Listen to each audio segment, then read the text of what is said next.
तो कैसे फिर कृष्ण भगवान की जो दिखाते हैं देवकी वसुदेव, वो क्या हुआ? देवकी वसुदेव ने अपने पिछले जन्म में भगवान से तपस्या करी कि प्रभु हमें आप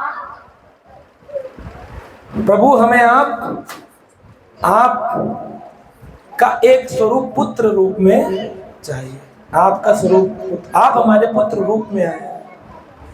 तो भगवान ने अपना एक विस्तार किया जिनका नाम है विष्णु। भगवान कृष्ण का विस्तार कौन है? तो भगवान विष्णु चतुर्भुज रूप लेकर के जेल में प्रकट हुए। सुन रहे हैं आप लोग? जेल में प्रकट हुए चतुर्भुज रूप में। और उसी समय अष्टमी तिथि के दिन यशोदा जी के घर में नंद गांव में गोकुल में कृष्ण का जन्म हुआ। जन्म कर्म चा में दिव्यम एवं योवेति तत्वतः त्याक्त्वम देहम पुनर्जन्मम नेति ममेति सुवज। भगवान कहते हैं मेरा जन्म कर्म दिव्य है। तो कृष्ण का जन्म कहाँ हुआ? गोकुल में। और विष्णु प्रकट कहाँ हुआ है? तो ये दो अलग अलग है, एक ही काल में एक ही समय। क्यों? नंद और यशोदा जो थे उनका नाम है द्रोण और धरा। उन्होंने अपने पूर्व जन्म में इतनी तपस्या करी कि आप ही हमें पुत्र रूप में चाहिए, आपका जैसा नहीं चाहिए, आप ही पुत्र रूप में चाहिए। तो इधर तो कृष्ण स्वयं आए, उधर कृष्ण का स्वरूप विष्णु रूप में आया। तो जब भगवान के पिता वसुदेव जी विष्णु को लेकर के और यात्रा करते हुए नंदगांव आए, तो वहां पर पहले से ही अष्टमी तिथि पर प्रकट जन्म लिए कृष्ण। और 12 बजे के बाद नौमी तिथि लगी, नौमी के दिन प्रकट हुई उनकी बहन योगमाया। दोनों लेटे थे। योगमाया का काम क्या है? आवरण बना देना। योगमाया ने ऐसा आवरण बनाया कि वसुदेव जी ने पुत्र रखा और योगमाया को उठाया। लेकिन ये जो मथुरा वाले विष्णु थे जिनको वसुदेव कृष्ण कहते हैं, ये यशोदा कृष्ण के अंदर मर्ज हो गए। अब जब तक वृंदावन में रहे कृष्ण, जब भी उन्होंने किसी असुर का वध किया, 6 दिन पर पूतना का, 3 महीने पे तृणाव्रत का, शक्टासुर का, भगवान ने जितने भी असुर मारे, तो भगवान कभी तो किसी को मारते नहीं, क्योंकि कृष्ण कहते हैं सुहृदम सर्वभूतानां, मैं सबका सुहृद हूं, फ्रेंड हूं। तो जब भगवान मित्र है तो वो कैसे मार देंगे? बोले वो तो असुर था ना इसलिए मार दिया। भगवान ने गीता में कहा ना ना ना, समोहम सर्वभूतेषु न द्वेषो न अस्ति न प्रिया। मेरा ना कोई प्रिय है ना मैं किसी से द्वेष करता हूं, मैं तो इक्वल हूं। तो भगवान क्यों मारेंगे? भगवान ने मारने पीटने के लिए विष्णु को रखा हुआ, इसलिए उनका जो विष्णु अंश था वो वध करता था, लेकिन कृष्ण केवल बांसुरी बजाते थे। अब बलराम जी की बात आती है। बलराम जी प्रकट हुए रोहिणी जी की गर्भ में। रोहिणी माता वसुदेव जी की पत्नी है। तो वसुदेव जी की पत्नी रोहिणी उनके भाई नंद बाबा के घर में उन्होंने रोका हुआ था कि भाई तुम यहाँ रहो, क्योंकि मैं जा रहा हूँ कंस की बहन से विवाह करने। देवकी से हो सकता है, वैसे तो पॉजिटिव दिख रहा है, लेकिन पता नहीं ना जाने कब नेगेटिव हो जाए। चरित्रवान तो है नहीं इतना। तो जो गुंडे आदि भी होते हैं ना, वो लोग शादी विवाह उत्सव में सफेद कपड़े पहनते हैं।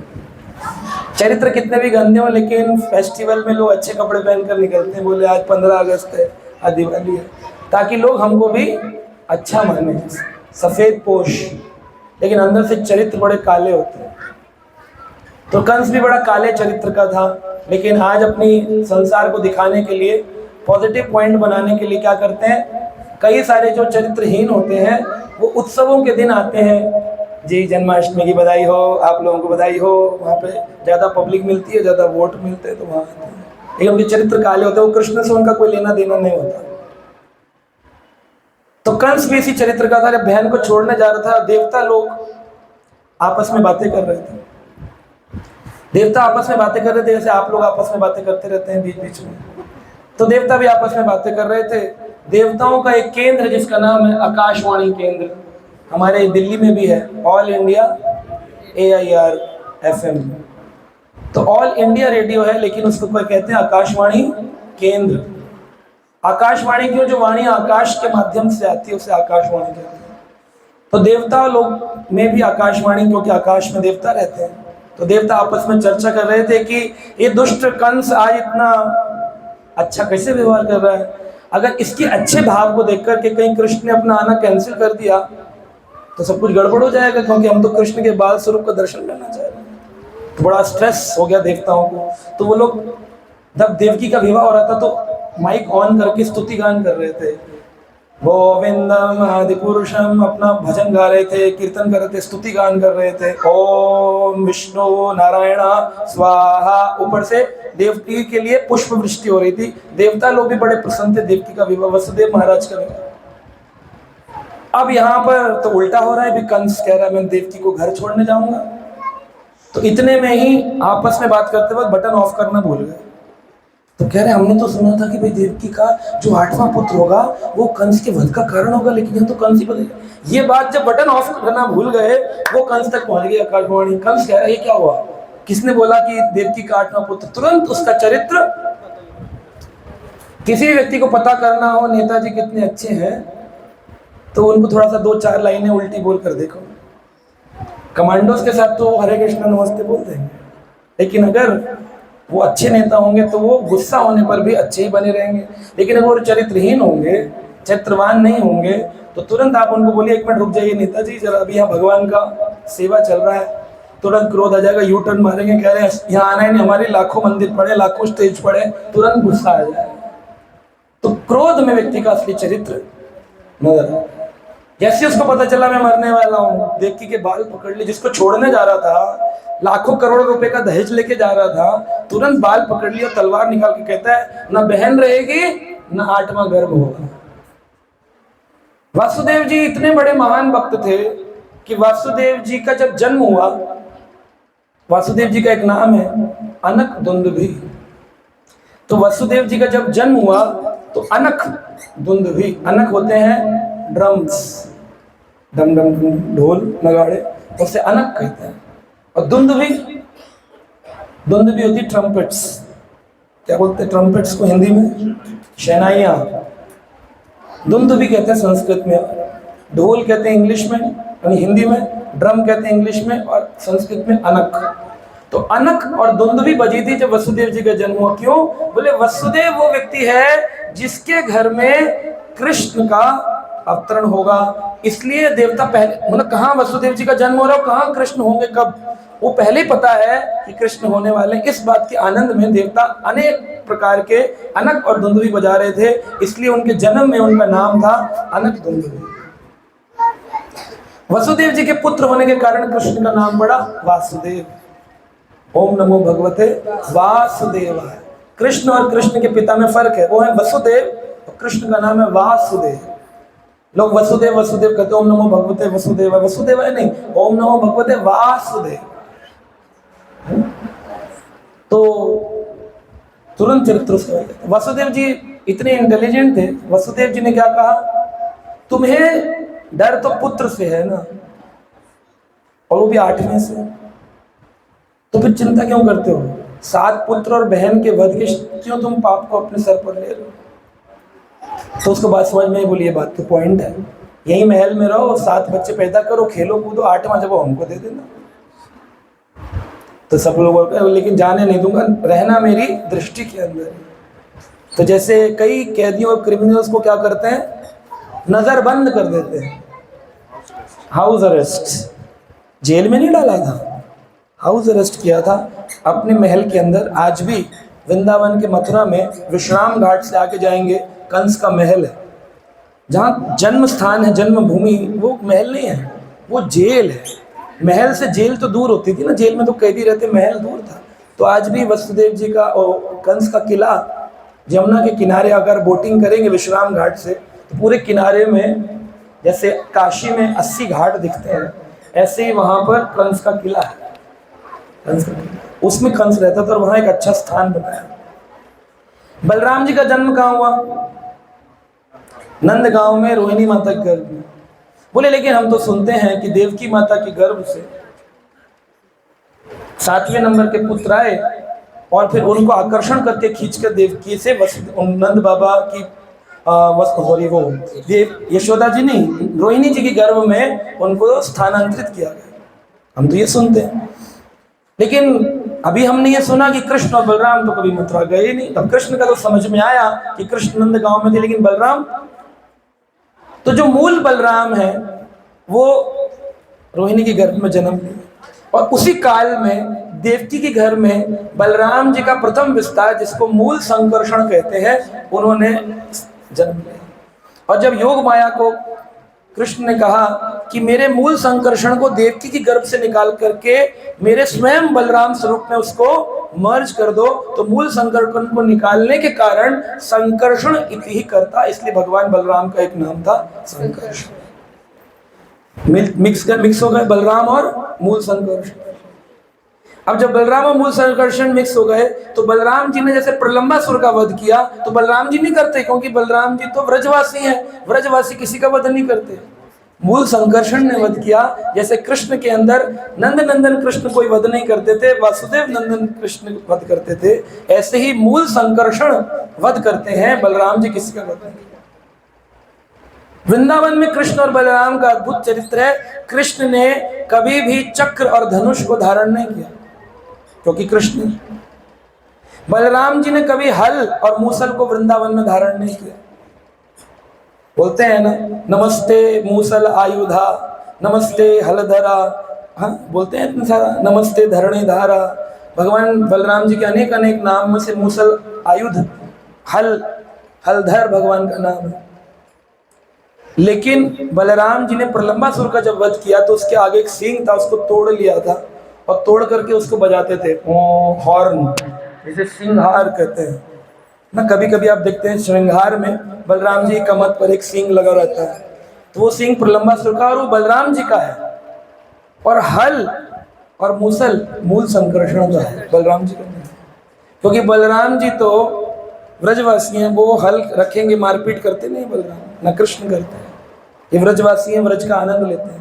जिस प्रकार वृंदावनम परित्याजम एकम पदम न गच्छति, कृष्ण है वृंदावन का त्याग नहीं करते, बलराम जी भी कभी वृंदावन का त्याग नहीं करते।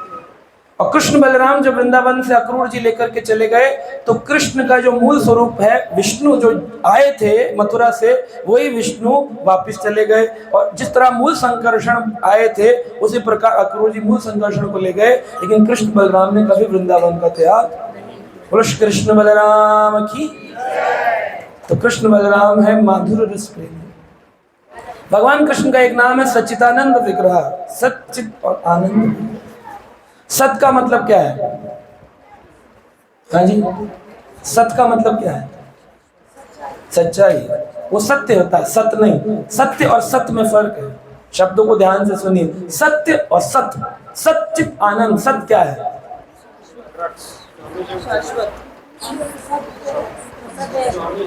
जो हमेशा रहे। तो सत्य को अगर अंग्रेजी में लिखें तो उसको कहेंगे existence potency of Krishna. Existence, चित्त, एक होता है चित्ता, एक होता है चित्त। चित्ता होता है मन, है ना। मेरा चित्त ठीक नहीं, आदमी कहता है मेरा चित्त ठीक नहीं, वो चित्ता है। चित्त, CITTH, चित्ता। चित्ता इज मन। लेकिन चित्त ज्ञान, नॉलेज पोटेंसी। और तीसरी है सच्चित आनंद। आनंद क्या है? ब्लिस। उसे क्या बोलते हैं? Internal potency. तो तीन पोटेंसी हो गई, existence potency, knowledge potency, internal potency, that is sachchit anand. इसी को शास्त्रों में संवित, संधिनी और अलादनी के नाम से बोला। ये तीन शक्ति पोटेंसीज हैं, संवित, संधिनी, अलादनी। अब काम क्या करती हैं ये तीनों? सत शक्ति के प्रीडोमिनेटिंग डीटी, यानी मुख्य सत के भगवान है कौन? बलराम। सत के भगवान, जैसे किसी चीज के मूल भगवान, जैसे वृंदावन के मूल भगवान कौन? कृष्ण। अयोध्या के मूल भगवान कौन? तो ऐसे सत के मूल भगवान कौन? बलराम। चित्त के मूल भगवान कौन? कृष्ण। और आनंद के मूल भगवान कौन? राधा रानी। ये तीन भगवान बलराम, कृष्ण और राधा, ये कभी किसी का बुरा नहीं करते, कभी किसी को मारा नहीं, कभी किसी का कोई असुर नहीं आता, असुर इनके पास आ नहीं सकता, आता है तो ये बात नहीं करते, दूरी बना के रखते हैं। ये सिर्फ प्रेम प्रेम प्रेम प्रेम, सच्चित। बलराम जी सत्य इसलिए है क्योंकि संसार में जो कुछ भी दिखता है वो सब बलराम जी के कारण। वृंदावन की भूमि किसके कारण? बलराम जी। ब्रजवासी ब्रजवासी जीवों को उत्पन्न करना किसका काम? बोले वो तो मुक्त जीव थे। हाँ, मुक्त जीवों को प्रकट करने का काम भी किसका है? बलराम जी 3 प्रकार के जीवों को प्रकट करते हैं। बलराम रूप में वो रसिक भक्तों को प्रकट करते हैं, मूल संकर्षण रूप में वो नित्य मुक्त भक्तों को प्रकट करते हैं, महासंकर्षण के रूप में उन जीवों को उत्पन्न करते हैं जो राम, नरसिंह और वराह की सेवा करते हैं, और करुणदक्षाय विष्णु के रूप में वो नित्यबद्ध जीवों को उत्पन्न करते हैं, हमको। तो 4 लेवल पर एग्जिस्टेंस, ये जो पृथ्वी है, चंद्रयान, चंद्रमा, ये जितना भी आपका है एग्जिस्टेंस, ये सब कुछ किसके कारण है? और उसको धारण करने के लिए भगवान अपना ही एक विस्तार करते हैं, जो कि भगवान के मूल संकर्षण का विस्तार है, और उनका नाम है शेषनाग। कई बार लोग कंफ्यूज होते हैं, शेषनाग के अवतार बलराम थे, शेषनाग के अवतार लक्ष्मण थे, कि लक्ष्मण के अवतार बलराम है। कृष्ण का प्रथम विस्तार है बलराम। बलराम जी का प्रथम विस्तार है मूल संकर्षण। मूल संकर्षण का विस्तार है नारायण। नारायण का विस्तार है महासंकर्षण। महासंकर्षण का विस्तार है करुणदक्षाय विष्णु। करुणदक्षाय विष्णु का विस्तार है गर्भोदक्षाय विष्णु। गर्भोदक्षाय विष्णु का विस्तार है शिरोदक्षाय विष्णु। तो इस तरह से विस्तार है। तो बलराम जी कभी लक्ष्मण नहीं बने, बलराम जी कभी शेषनाग नहीं बने, बलराम जी कभी मथुरा में जाकर के जरासंध का वध नहीं किए। बलराम जी तो सदा कृष्ण की सेवा में आतुर रहते हैं, वृंदावन में रहते हैं, कभी आगे नहीं बढ़ते। जब भी युद्ध करना होता है तो मूल संकर्षण युद्ध करते हैं, मूल संकर्षण जरासंध को भगाते हैं, मारपीट करते हैं, जो भी करना है। और इसी प्रकार से हमें इस ज्ञान को समझने के लिए, समझ नहीं आती है बात, क्यों नहीं आती? क्योंकि चित्त की कृपा नहीं है। तो इसको समझने के लिए नॉलेज पोटेंसी काम करती है, ज्ञान शक्ति भगवान की। तो जब कृष्ण चाहते हैं ये समझे, ये मेरे लिए माला कर रहा है, मुझे समझने की कोशिश कर रहा है, तब वो नॉलेज पोटेंसी ट्रांसफर होती है इनटू भाव पोटेंसी। क्योंकि ज्ञान को वृंदावन में प्रवेश नहीं है। तो ज्ञान तो बोले था, ज्ञान बजाए डुगडुगी। उद्धव जी का ज्ञान दूर रह गया था। प्रेम के आगे, गोपियों के प्रेम के आगे उद्धव जी उधो उल्टो हो गयो, प्रेम बजाए डुगडुगी। प्रेम ने ऐसी डुगडुगी बजाई, उल्टो हो गया उधा। तो उद्धव के पास क्या थी? Knowledge potency. और गोपियों के पास प्रेम भाव पोटेंसी।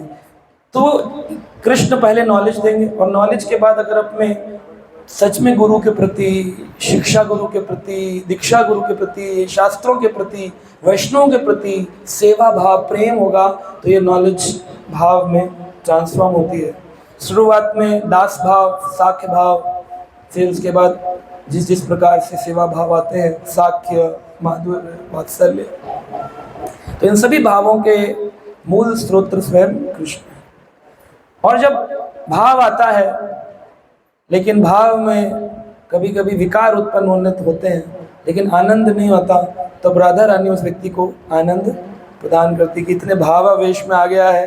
अब भाव में बोलते हैं आंसू निकलते हैं, भूमि पे गिर जाता है तो चोट लगेगी, आनंद कहाँ आएगा? तो राधा रानी उस व्यक्ति को आनंद प्रदान करती है। उसको चोट लगने का दुख नहीं होता, उसको कृष्ण से मिलने का सुख अनुभव होता है।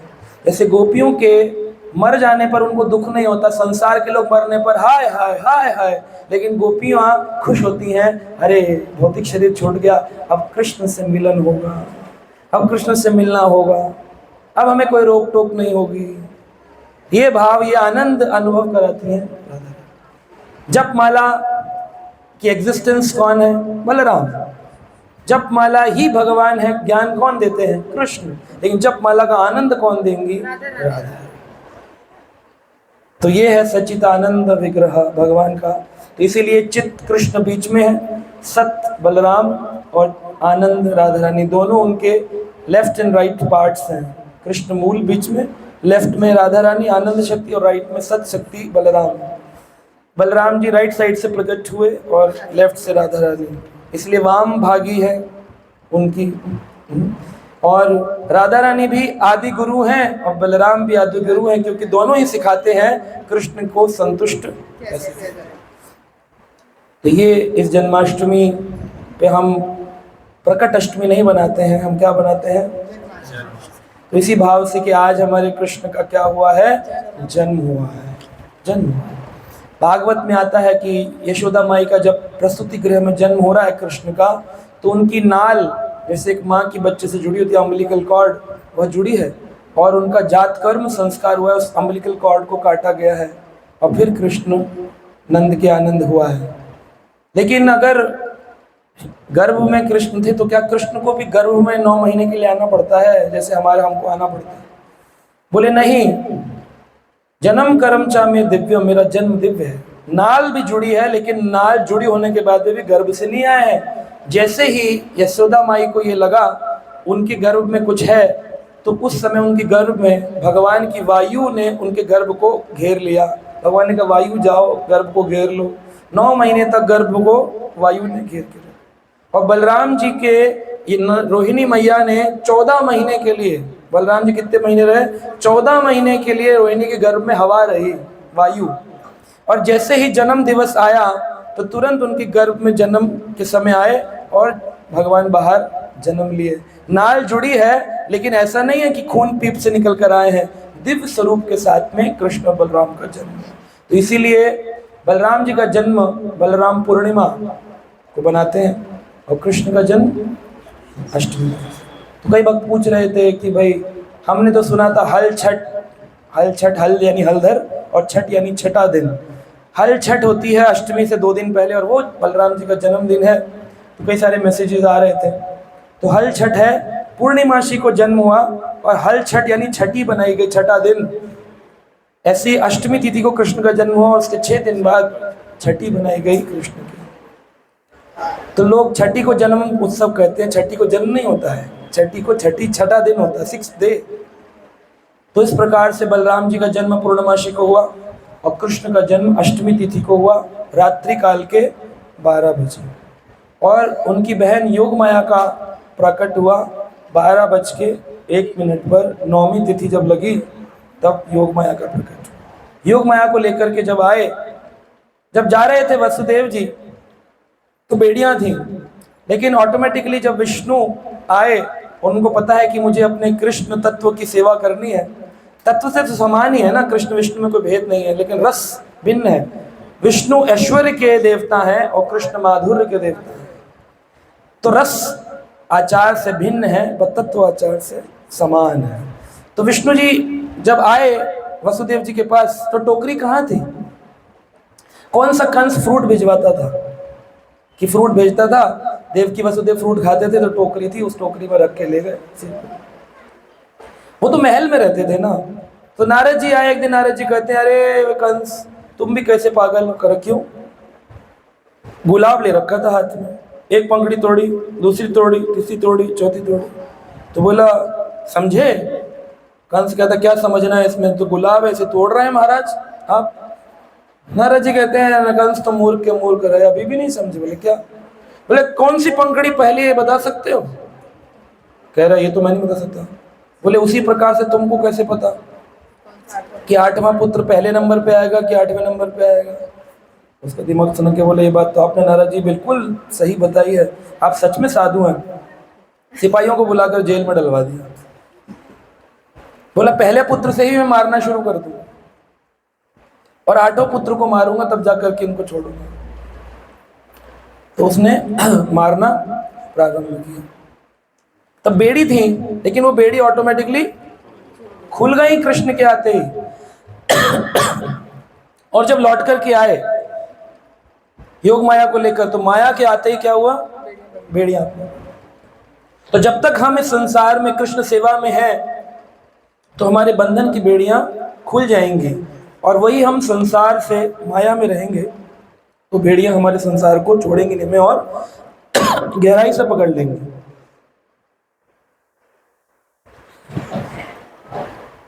तो तो इस प्रकार इसी भाव से हमको क्या बनाना चाहिए, जन्माष्टमी उत्सव बनाना चाहिए कि कृष्ण हमारे इन तीनों गुणों के बंधन को काटें और हमको वो चित्त, वो भाव प्रदान करें जिससे हम कृष्ण की ओर अग्रसर हों और श्रीमती राधा रानी हमको आनंद प्रदान करें जन्माष्टमी तिथि पर, ताकि हम उस जन्मा